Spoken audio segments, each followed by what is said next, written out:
LEDs have become the go-to technology for microscopy illumination, and their many benefits have seen them become popular for optogenetics too.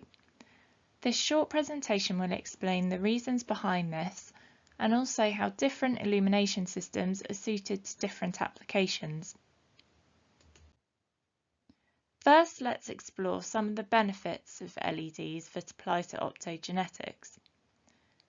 Repeatability during microsecond pulsing delivers precise photoactivation, which in turn delivers precise results.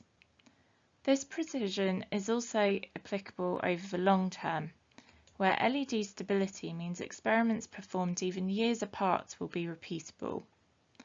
Precision is not just limited to time, and high levels of homogeneity means the whole field of view receives the same level of photostimulation.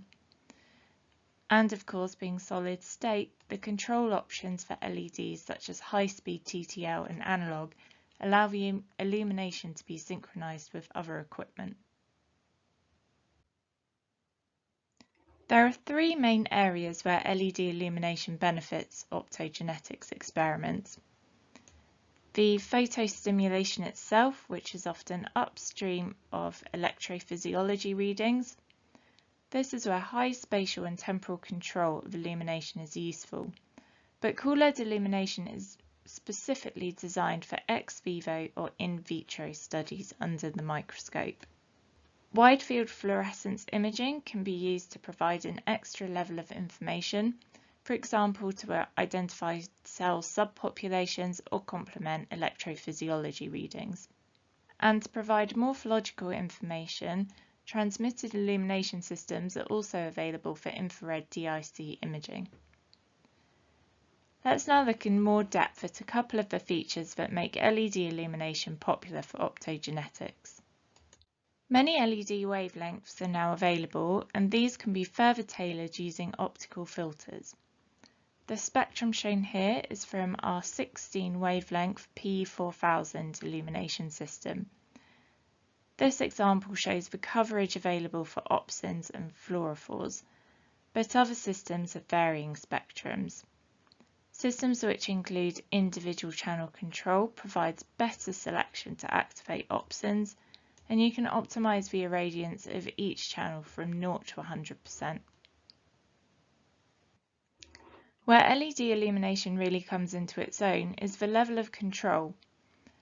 USB connectivity for software control is limited in terms of speed and synchronization.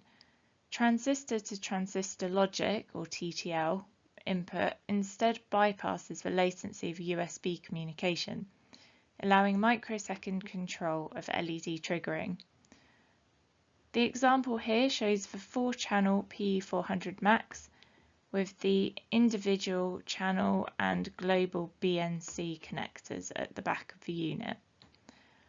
LED triggering speeds of under 7 microseconds are possible with the P800 series, and so now let's take a closer look at the other differences between different CoolLED LED illumination systems.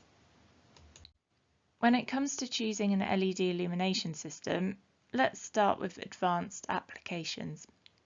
The P4000 and P800 offer the greatest wavelength spread and control options. The P4000 has the largest selection of wavelengths in the CoolLED product range and is the only CoolLED illumination system featuring TTL and analog outputs as well as inputs. The P800 instead features 8 channels and industry-leading TTL triggering speeds of under 7 microseconds. Therefore, the choice between these two illumination systems will mainly be determined by the priority of ultra-fast temporal resolution versus the need for synchronization options. For the majority of applications which don't require the most advanced synchronization options, 3 illumination systems offer suitable features. The P400 Max, mentioned earlier, has 4 individually controllable channels and better coverage for YFP compared to the P300 series, where the P300 Ultra and P300 White have 3 individually controllable channels. The P300 white is the most cost effective of the three, but it's worth noting it only has global TTL control rather than individual channel TTL control. Within the CoolLED product range, it's worth noting a few more LED illumination systems for Optogenetics. For stimulating just one opsin, the P100 is a simple and cost-effective single-channel option with 20 different wavelengths to choose from in the product range, and it can also be triggered using TTL. For researchers wishing to maximise the utility of a single microscope, the 8-channel P800 Fura is also optimised for Fura 2 calcium imaging, alongside coverage for all popular opsins and fluorophores up to 635 nanometers. All channels are individually controlled, and it also has individual channel TTL control. And this is the best choice if you want to go as fast as possible, as like its similar product, the P800, it has TTL triggering speeds of sub 7 microseconds. Then finally, the PT100 here is available for transmitted illumination, for example, infrared TIC. It's a single channel solution and can also be controlled with TTL. I hope this has given you an overview of CoolLED products for optogenetics applications, but if you have any more questions, please just get in touch.